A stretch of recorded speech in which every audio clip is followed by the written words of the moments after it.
দেশের 4 বিভাগে বজ্রসহ বৃষ্টির পূর্বাভাস দিয়েছে আবহাওয়া অফিস। আবহাওয়াবিদ শাহানাজ সুলতানা স্বাক্ষরিত গতকাল শনিবার 28 ফেব্রুয়ারি সন্ধ্যা 6টা থেকে পরবর্তী 120 ঘন্টার পূর্বাভাস থেকে এই তথ্য জানা গেছে। পূর্বাভাসে বলা হয়, গতকাল শনিবার সন্ধ্যা 6টা থেকে পরবর্তী 24 ঘন্টা অস্থায়ীভাবে আংশিক মেঘলা আকাশসহ সারা দেশের আবহাওয়া প্রধানত শুষ্ক থাকতে পারে। সারা দেশের রাত এবং দিনের তাপমাত্রা সামান্য বাড়তে পারে। রোববার 1 মার্চ সন্ধ্যা 6টা থেকে পরবর্তী 24 ঘন্টা রংপুর, বরিশাল, চট্টগ্রাম ও সিলেট বিভাগের 2-1 জায়গায় বৃষ্টি ও বজ্রসহ বৃষ্টি হতে পারে।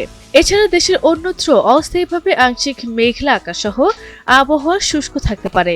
সারা দেশে দিনের তাপমাত্রা সামান্য কমতে পারে এবং রাতের তাপমাত্রা সামান্য বাড়তে পারে।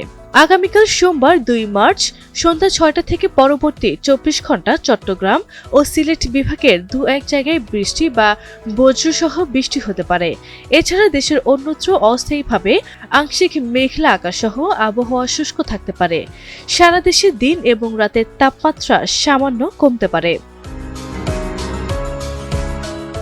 সন্ধ্যা 6টা থেকে পরবর্তী 24 ঘন্টা অস্থায়ীভাবে আংশিক মেঘলা আকাশসহ সারা দেশের আবহাওয়া প্রধানত শুষ্ক থাকতে পারে।